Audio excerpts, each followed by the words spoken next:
pretty.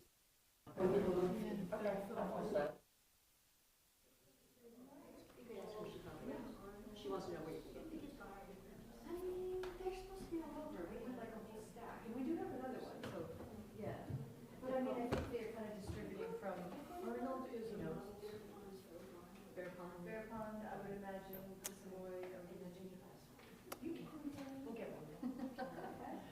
Yeah, somebody has to just one.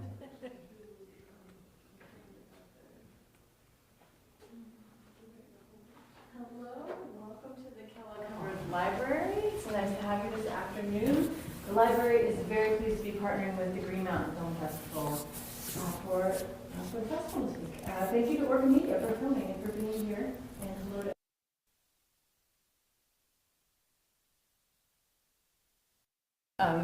and it's always a pleasure, and it's fun to hear your stories about being here at different times and different topics. So today, founder of Green Mountain Film Festival and author of Save Me a Seat, A Life with Movies, Rick Winston's here once again. Thanks so much. Thank you, Michelle. Hi, it's wonderful to be here as part of the festival after being one of the people responsible for putting it on for many years. Nice to be in the audience, trying to choose, like everybody else, what I'm going to go to next. I'm not actually going to read this afternoon, but instead talk about the 5 chapters that, in which I discuss the origins and evolution of the Green Mountain Film Festival. And starting with a cartoon.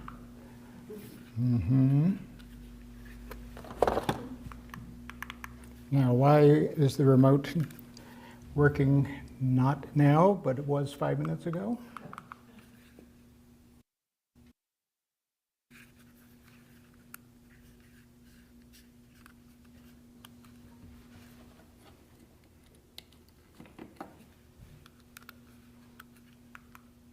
There we go. I've been carrying around this notebook for about 15, I don't know how long. It's a cartoon. You may not be able to read the caption on it, but it's 2 guys who are sitting in the coffee house at the top of this incredible Italian countryside, and one of them says to the other, "What this place needs is a film festival." No, I cut it out, and this was my festival notebook for many, many years. And oddly enough, in the late 90s, there were film festivals popping up all over the place. But we at the Savoy had really not much desire to go to. My wife, Andrea Sirota, is here. We would go up to the Montreal World Film Festival once in a while and say, wow, what a great thing. There are 100 people show up at 9 in the morning to see a Polish film that nobody has ever heard of. But somehow that didn't translate into doing anything right in Montpelier. In 1997, 3, I'll say younger people in Montpelier approached us at the Savoy. At that time, Gary Ireland and I were the partners at the Savoy. Andrea was the manager of the downstairs video. And Sean Garvey, Cindy Leung, and Jane Knight, of the 3, Jane Knight is still around running the children's department of Bear Pond. They came in and said, we've got an idea. How about a week-long film festival? So we talked it over, and they said, okay, we'll do that. And we said, this is what you have to do. This is how much we will rent you the theater for a week. So the film festival happened, and it was moderately well attended. But Sean, one of the 3 people running the festival, got a job in California the week before the festival opened. And Cindy got a job in California the week that the festival ended. So basically, that was the end of that version of the Green Mountain Film Festival. So there it sat for a year and a half. So some of you may remember Chris Wood. Chris is alive and well. He's living in South Stratford, Tunbridge area. But at that time, Chris was a projectionist at the Savoy, and he was a community organizer par excellence. I don't know how many organizations he either helped start or helped run. And one day in 1999, he sat down with the three of us and said, is anything ever going to happen with that film festival again? You know, we had the name, we had a nonprofit organization that was the umbrella sponsor. And we all looked at each other and we said, Chris, if you have anything to do with it, definitely let's do it. Because we knew that Chris had great expertise in throwing together something with many, many moving parts. So that was the first film festival in 1999, photo by Emily Sloan of Worcester. And this is why there is some confusion when exactly the film festival started. You know, just yesterday, seeing a movie at the Savoy, it said Green Mountain Festival established 1997. But 1999 is really when we at the Savoy were able to put our own stamp on things. And one thing that we all agreed on was that this was a unique opportunity for a community involvement. And for just about every film that we showed, we got various organizations to co-sponsor, to put on a panel, things like that. And these were some of the movies that we showed that first year. In 1981, a filmmaker named Ira Wall did a wonderful documentary called Best Boy about his developmentally delayed cousin Philly and Philly's desire to have an independent life. Well, now, 15 or so years later, Ira Wall did another documentary about Philly, and in which Philly expressed the desire to have a bar mitzvah. And so it was called Best Man. And we had, for this movie, the Vermont Coalition for Disability Rights, the Vermont Center for Independent Living, Beth Jacobs Synagogue. They're all the co-sponsors. Nora Jacobson, the filmmaker who now lives permanently in Norwich, but back then she was going back and forth from Norwich to Hoboken, New Jersey, and she did a film about the gentrification in Hoboken called Delivered Vacant, which is what the post office stamps when there's no longer anybody to deliver the mail to. And so for that we had the Central Vermont Community Land Trust, the Citizens for Vital Communities, organizations, some of which don't exist anymore around here. The movie was called A Healthy Baby Girl, and the filmmaker was Judith Helfand, who came up from New York. And this was an incredible documentary.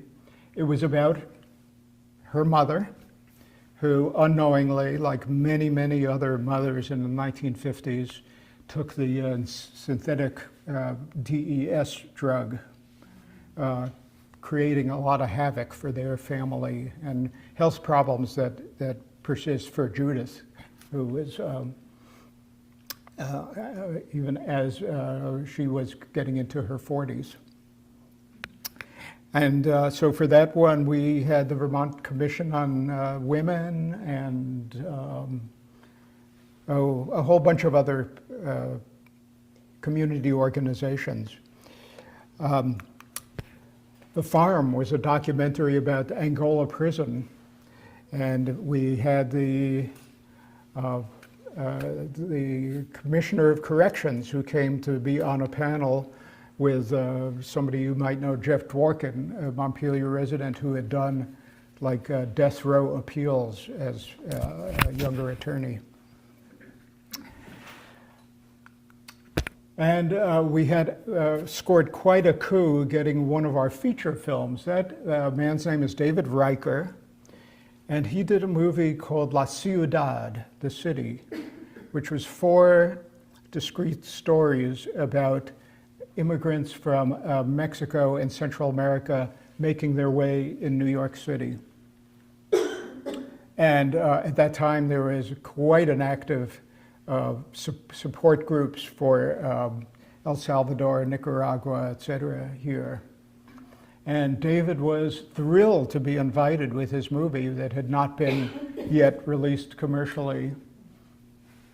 And it's still, after all those years, one of the high points of the many years of the festival. We invited the documentarian John Cohen, familiar to many as one of the 3 New Lost City Ramblers of the old folk era. But John is a polymath. He can do so many different things, and one of them is a filmmaker. And he showed The High Lonesome Sound, his documentary about Appalachian folk music. And he had made many, many, many trips to the Andes, and this showed his documentary, Mountain Music of Peru.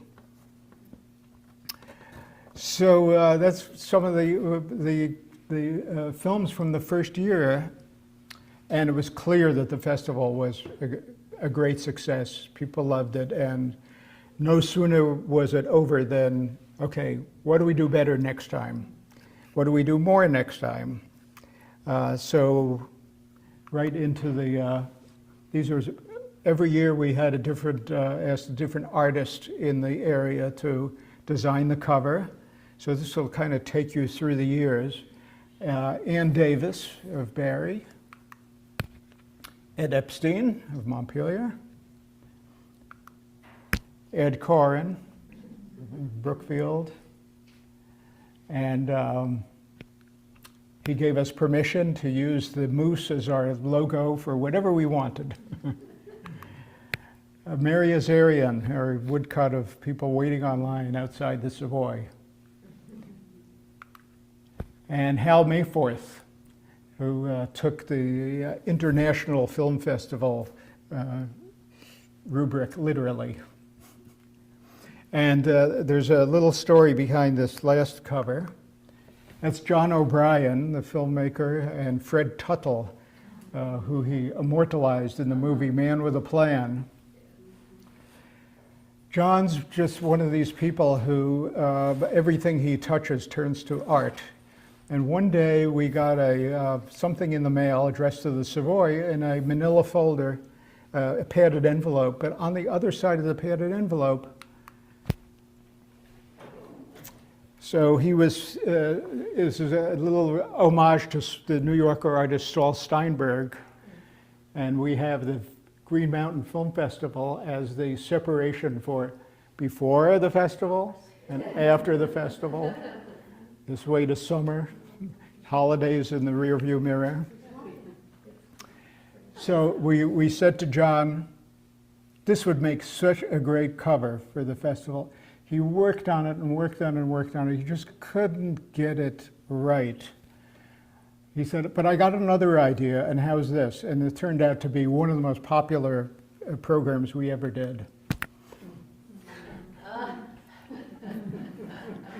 I love the sweat beads coming off the robin's head. So this, I think that year we made a T-shirt of this. So I devote one chapter in the book to a highlight of the festival for me, and some of which took place in this very room, which was conversations with film critics. And this had a kind of a roundabout start. A neighbor of ours in Calais, the poet Ron Padgett, told us about his friend who is a writer, poet, filmmaker named Rudy Burkhart. And Rudy had just died like a year or two earlier, and Ron said, how about if I curate a showing of Rudy's films and I'll come up and introduce it. And so that went well, and then Ron said, you know, if you ever want to get Philip Lopate, who is a great poet, writer, essayist, and who has written many, many film essays, I'll put you in touch with Philip and we'll get him to come up and speak. So I think that would have been 2002. I interviewed Philip, and I was very, very, very apprehensive, as I was with all these. You know, you get to interview somebody you've read for years, and it can be intimidating. But to a person, all these film critics who came to Montpelier just were so friendly and generous and loved being here. And so Philip and I had a great chat, and he said, well, now if you want to be put in touch with other people, you know, just let me know. So the next year, Molly Haskell, who I had been reading for years in the Village Voice and other periodicals, and you can tell from the blinds that this happened right over there. Stuart Klawans, who was the film critic for The Nation magazine for many, many years. You can see what a good time he was having. And one of my favorites happened across the street at the Unitarian Church. Kenneth Turan, who at the time was the NPR, he did commentaries every Friday morning on NPR, and at the time was still a working critic for the Los Angeles Times. And when it came time for questions, it was really funny because our friends had made a reference to, well, the glamorous life of the film critic. And he started to laugh and laugh and laugh. And he said, well, if your idea of glamorous is being in LA freeway traffic for 3 hours and then eating Korean takeout food before the screening in your car, well, maybe that's glamorous. But, and the pressures of that daily reviewing for the LA Times made it just a special treat for him to be in Montpelier. And while we had him, we got him to, on that weekend, introduce 2 other films of his choosing. Let's see.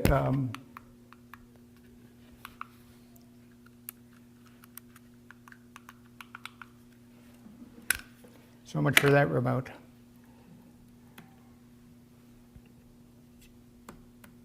There we go. In 2010, we not only had a critic, but a critic who had just made his first movie. Godfrey Cheshire did a documentary called Moving Midway. It was about a family's house in North Carolina, not where he grew up, but members of his extended family that had been a big plantation house. And it was getting surrounded by shopping malls, so they decided to move the whole thing. And in the course of researching the film, he found out about a totally unknown to him branch of the family, one of the black workers who was on this estate. So that became another dramatic part of the movie, the reunion of these 2 branches of the Cheshire family.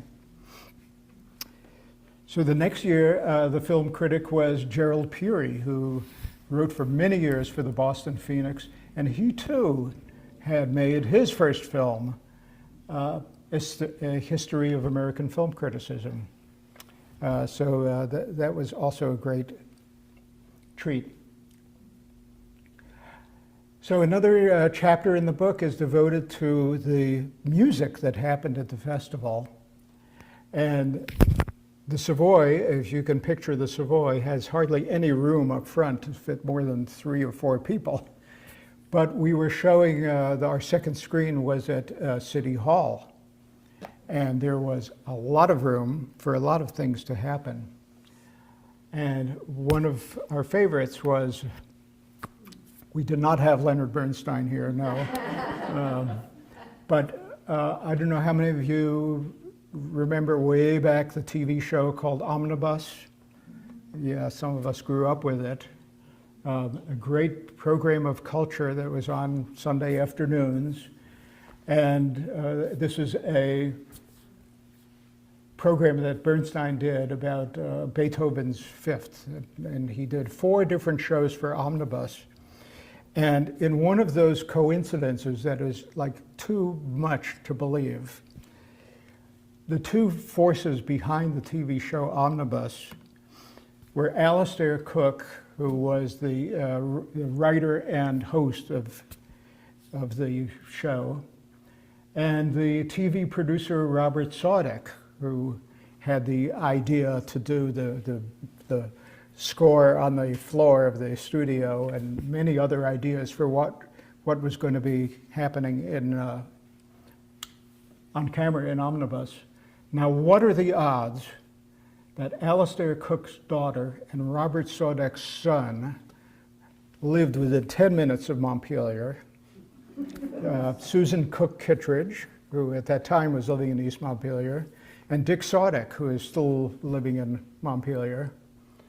Dick was, at that time, was the only one who had access to these recordings of Omnibus, so it was through him we got to show these episodes. So they had a great question and answer session where the 2 of them remembered being kids and playing backstage and going to, every Sunday when the show ended, everybody would repair to Alistair Cooke's apartment to celebrate and drink. We've discovered that there was a documentary about sacred harp music and invited the local sacred harp group to come, and whoever wanted to join them. We had, I think there were 50 strong singers after we showed this wonderful documentary. Anybody ever see this movie, Cool and Crazy? So it's a documentary about a small Norwegian fishing village right up at the Arctic Circle, Bervalag, and they are famed for having a men's chorus that travels all over Norway. And this documentary followed them through a year and various tours, and we got to know them. And after that movie, we had a performance by the just newly formed Montpelier Gay Men's Chorus. Doesn't exist anymore, but we remember it well.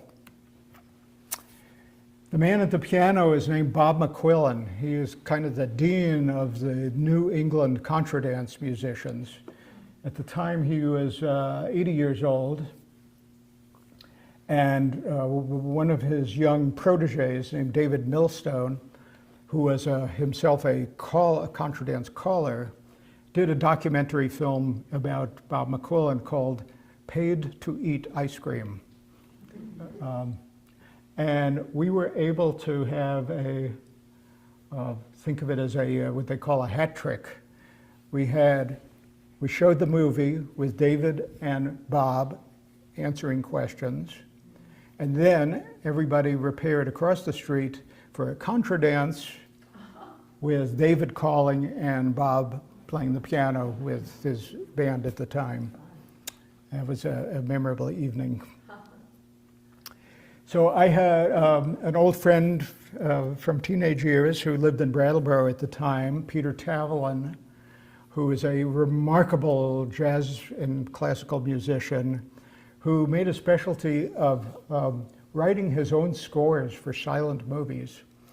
So we had, I think we had him up 3 or 4 times, most memorably for Safety Last. And Peter said, this is just an ideal thing to write music for, because the entire last half hour is up and up the face of this building. And Peter told me afterwards, the These scores were not written down. He just never did the same one twice. And he had a veritable orchestra on this incredible electronic keyboard. So over the years, we looked forward every year to having a film that we could have panel discussions, people in the community. This was a film called The Business of Being Born. So we had 3 local midwives who came. A documentary about California's Black Bear Commune. You can't really see it. It was narrated and featuring Peter Coyote, who was a member of this commune for many years. So it was fascinating for people in the 2000s to look back at the heyday of this commune in the late 60s and 70s. And we had quite a panel discussion after that, people who had been on the Quarry Hill commune in Rochester, and somebody who had grown up at the New Hamburger commune in Plainfield. So that was a great evening. And then there were the very memorable guests, so many of them over the years, and I'll just talk about a few of them. There's a documentary called Strange Fruit. Of course, it's the song that Billie Holiday made famous. But, and right around the time, it was a documentary about the song, the making of the song, about Billie Holiday. And what made it such a fascinating story is that many people assume that she wrote it. She certainly made it her own, but the song was actually written by a New York City school teacher named Abel Meeropol. And Abel and my father were taught together at DeWitt Clinton High School in the Bronx. And I grew up knowing Abel's 2 adopted kids. They were adopted from, they were the children of Julius and Ethel Rosenberg. They were living in Hastings, and very close to where I grew up in Yonkers. So they were very, very close family friends. And Robbie came up to talk about the film, to talk about his father, and to talk about just the incredible evolution that this song had gone through. So many jazz musicians and singers that I remember vividly. The film ends with a rendition by Cassandra Wilson that was just chilling. So there was a documentary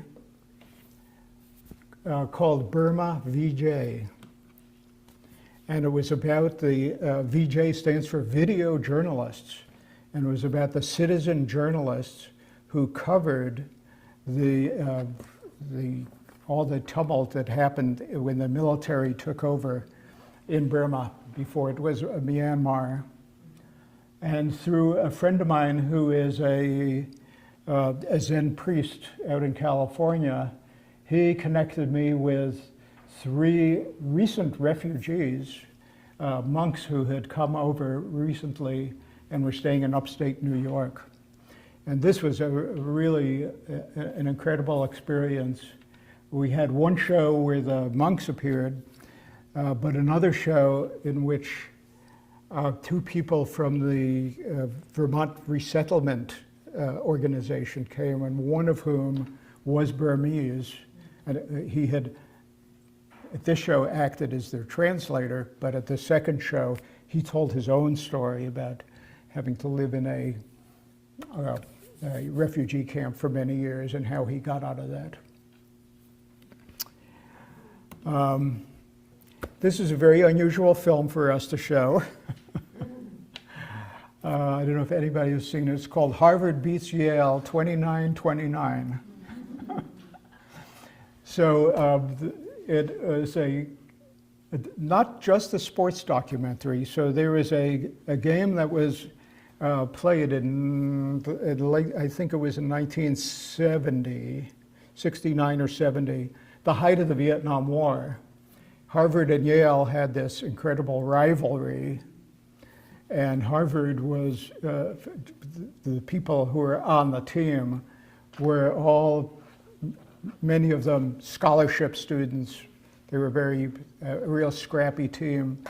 And the guys on the Yale team were to the manor born. And so the filmmaker Pierce Rafferty was interviewing these people many years later. In fact, one of the Harvard players was Tommy Lee Jones, who was interviewed in the film. Anyway, Yale went off to an incredible start and was leading by about 30 points with, couldn't have been 30 points. They were leading by a lot with 2 minutes left. And in the last second of the game, Harvard tied it. And so that was the headline in the Harvard Crimson the next day. Harvard beats Yale 29-29. So a funny thing happened when I was screening this film. These, we would, the process was we have our eyes on a film, find out who's distributing it, email, call, can you send a screener so we can look at it? And so I was very eager to see this film, and the opportunity came in a very slow night in the video store. We had a television set there, just put it in. And at a crucial moment in the film, I turned around because a customer had come in, and I thought I recognized a voice in this film. And so the customer left, and I rewound it, and it was a guy who played for Harvard named John Kelly. And I said, he sounds exactly like my friend Tom Kelly, who lives in Plainfield. Sure enough, this is his older brother. Would he be able to come up for the movie? Yes, of course he'll come up for the movie. And he had never seen the movie. He hadn't seen it yet. And he brought his teenage kids. And he said, they were saying, Dad, you're a hero, you're a hero. He said it was such an amazing experience for him. So that was also a great night. This is Albert Maysles, who is one of the real pioneers of documentary cinema, especially with what they call cinema verite. He started making films just when they were inventing portable cameras that you could, put on your shoulder. And he and his brother David made some pioneering films. One of them was Grey Gardens. And with this new technology, they could really get in close wherever they went, sometimes too close for comfort. So a friend of mine in Plainfield, Charlotte Potok, said to me one day, gee, you ought to get my old friend Albert Maysles up here for the film festival. And I said, whoa. And so sure enough, she made the connection, and he said, I'd be glad to come. Tell me what movies you'd like me to talk about. And his assistant said, okay, well, he needs a few things. He's 85 years old. Where he's staying should be in close proximity to where the films are. You should allow enough time for him to take a nap each afternoon. And bottle of Southern Comfort in the refrigerator. Or was it Gordon's Gin? I can't remember. And, oh yes, and is there somebody around who might sort of take him from place to place? So we had a friend, David Raisman, who was just studying to be a videographer.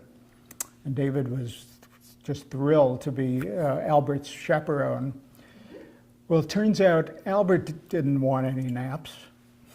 He wanted to, even though he's seen his own movies like 30 times, he wanted to sit through each screening. It was their first well-known film, Salesman, Grey Gardens, and Gimme Shelter, which was filmed at the Altamont Festival, the notorious Rolling Stones concert. And David Raisman was just in heaven after his weekend with Albert, who was just a full participant. It was just great. And he died like 2 years after that. So. Anyway, the festival just continued, and here is a scene that could have been any year between 1999 and 2000, well, before the pandemic, 2019. And so really happy to see that it's coming back to life. We saw a great movie at the Savoy yesterday, and hope to see some more. And now, if you have any questions, I'll be happy to answer them. Any favorite festival memories? I'd love to hear it.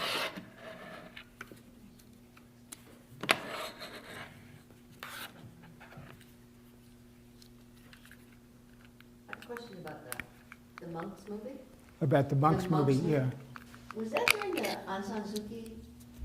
I think that was after her. I don't know exactly what the chronology was, but the name of the movie is Burma VJ, and the VJ stands for Video Journalists, and the focus of this film was how people just kind of took the news gathering into their own hands and had to be very careful about what they did with their footage afterwards.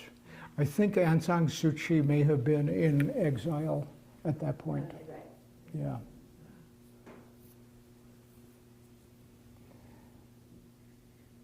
Baron. How did you come to learn about all these different movies that you showed over the years? I mean, was it word of mouth that people told you about different movies?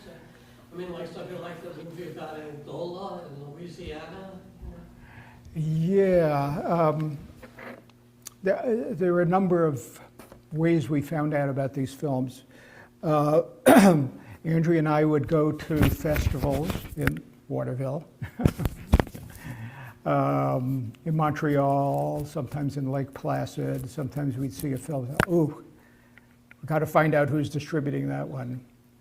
Sometimes we relied on other, there were friends of ours, there grew up to be a kind of a network of people who put on festivals. They said, oh, right, okay, the people who did this festival in St. Louis, they did it in November, which would be great timing for us to figure out what we wanted to play in March. What did well? Did anybody come and speak? And at that time, I was subscribing to a lot of film magazines and reading reviews, the New York Times every day. Yeah, and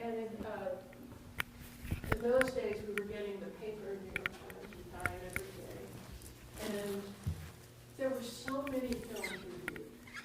And if you were a reader, there would be the major releases, often Hollywood releases, but then down at the bottom of the page, there'd be these little capsule reviews. And often, they were the films we ended up showing. I'd read something and say, Rick, read this. This sounds good. It sounds like it's for us. Yeah. And then Rick would do the legwork to find out who distributed it. And then often films just came to us. Yes. We weren't the 97 festival that Sean, Cindy, and Jane ran. They were so excited. Okay, we're going to have a call for entries, and very soon they got swamped. They didn't have any staff to look through all these movies they were getting. So occasionally movies would come that way to us. Hey, I have a new movie out, and something like that. But another part of this was we were running the Savoy at the same time. So occasionally we would see a movie and we're able to say, well, I don't think that would get a crowd for a week at the Savoy, but it sure would get a crowd for 3 shows at the festival. And my prime example of that is a wonderful Norwegian film called Kitchen Stories. Anybody seen it? So the plot is it's a tiny Norwegian town, and somebody from Sweden, some technological, this takes place in the 50s. He's doing a motion study, how people live, how efficiently people get things done. And he's assigned to follow this farmer, this bachelor farmer in Norway, as he goes about his daily routines. Then this farmer who doesn't say a word. And it's about the relationship that happens between them. It's just a lovely, lovely film. And if I remember right, we sold out 3 shows because I think people look at a festival program differently than they might look at what's playing at the movies. Oh, this looks interesting. Maybe I've never seen a movie from Norway. We were constantly surprised by what became really popular. We didn't talk about in that same sense. Was it Cup Final? It was a Bhutanese film. We were in Montreal at Right. this World Film Festival. It doesn't exist anymore, sadly. And at any given time slot, there could be 13 or 15 films showing all over Montreal. And those descriptions were really one sentence. So it was very arbitrary. And one day, I said, oh, there's a film from Bhutan. I might have even said, where's Bhutan? I didn't know yet. And we chose it because why not? And it was... The Cup. The Cup. The Cup. Oh, It was Yeah. a wonderful, wonderful film, yeah. Yeah. And it was a big hit. Did you show that at the Savoy? I think we showed it at the festival. At the festival? Yeah. It may have been one we showed at the festival then brought back because it was such a hit. Yeah. Yeah. And we learned also anything from Mongolia or Nepal, Tibet. All you have to do is say those words, and people will come to the movies. Yeah, Molly. Now, what role do the choices that they're at Cannes? What role, like the Cannes Film Festival? Yeah. What role does that play any role in an influence on your selections? Because sometimes I see No, shorts. it's kind of a trickle-down effect. The films get seen at the Cannes Festival that then are picked up for distribution. Yeah. So that's when they make it to the States. And we tried a few times to get films that did not have a U.S. distributor, where you have to rely on, a print that is shipped from, if you're lucky, Canada, but and the costs are so prohibitive. Well, then, because it was a physical, Yeah, heavy movie. yeah, cans that weigh 35 pounds each. Oh, wow. Yeah. And then every once in a while, the other thing we had to keep our eyes on, there were certain smaller distributors that specialized in at least 2 or 3 times a year, they would put out a restoration of something that either hadn't been seen or hadn't been seen properly. So we did Fellini's Nights of Cabiria that way, The Third Man. Usually one of those, when Ken Turan was here, we did Renoir's Rules of the Game, which he spoke about. Lawrence. I'm not sure if there's a question in here, but a couple things.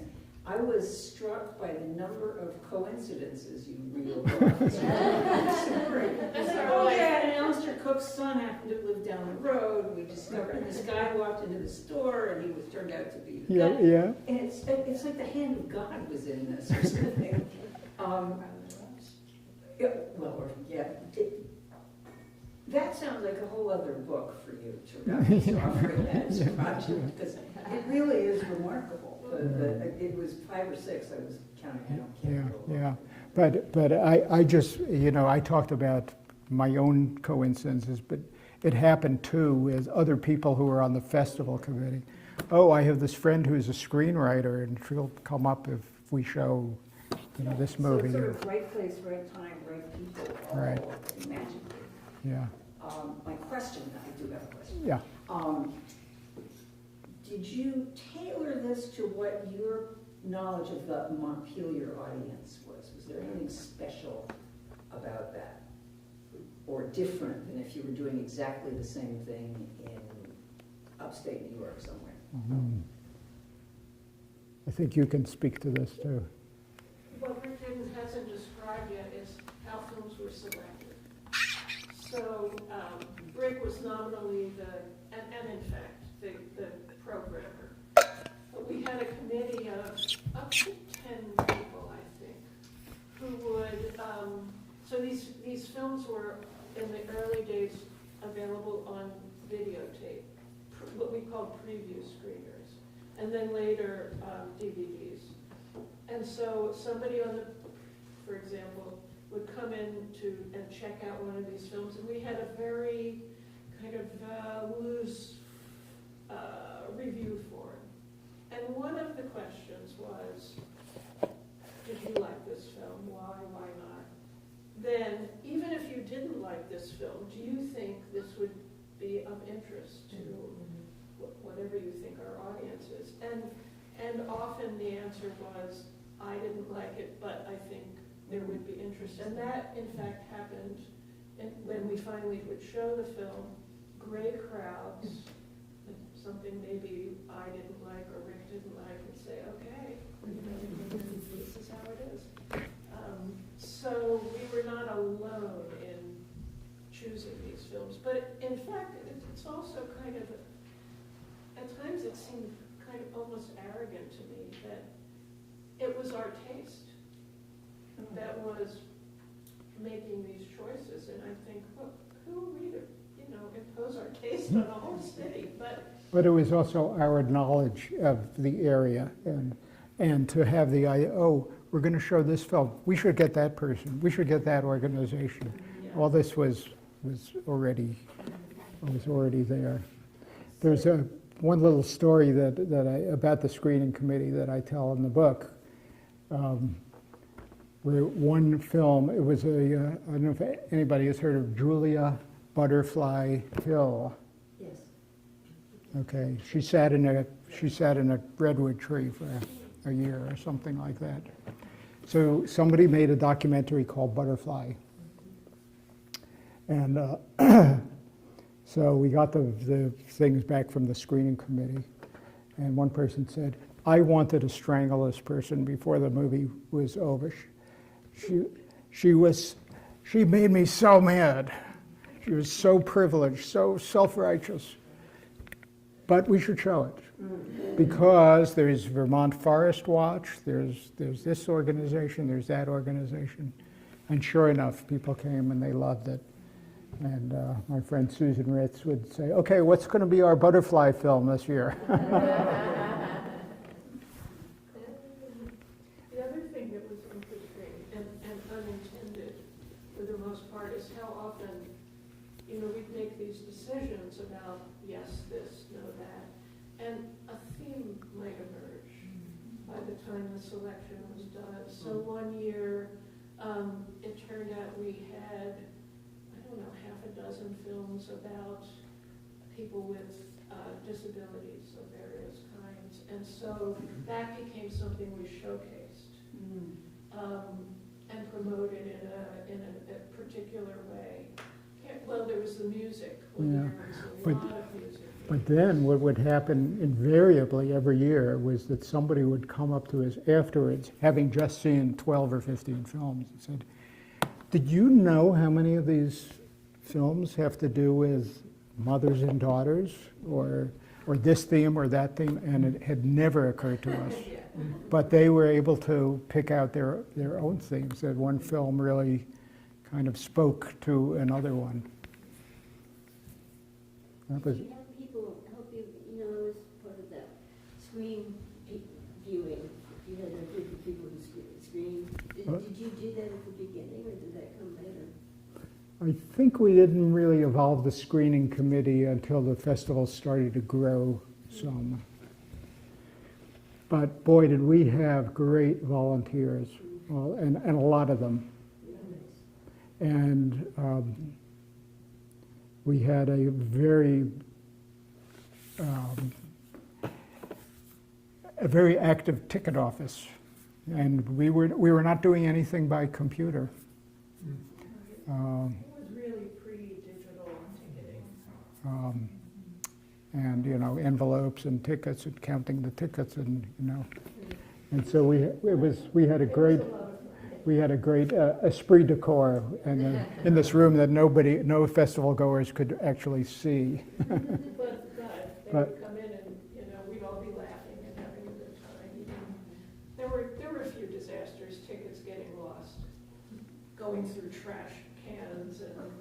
Oh, and you want to tell a story about the boxes, and that night you realized that. Oh, I was going to tell a different story, which was we got a phone call one day in the ticket office, and this person said, I'm at City Hall and I'm walking around. I have a movie that's starting in 10 minutes at City Hall, and everything's locked up. It was a Sunday, and I don't know how to get in. There's nobody else here. We started asking her, but turns out she was in Burlington.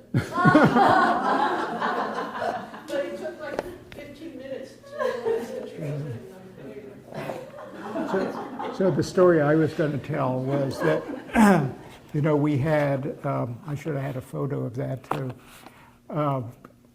you know, a wall with cubbies.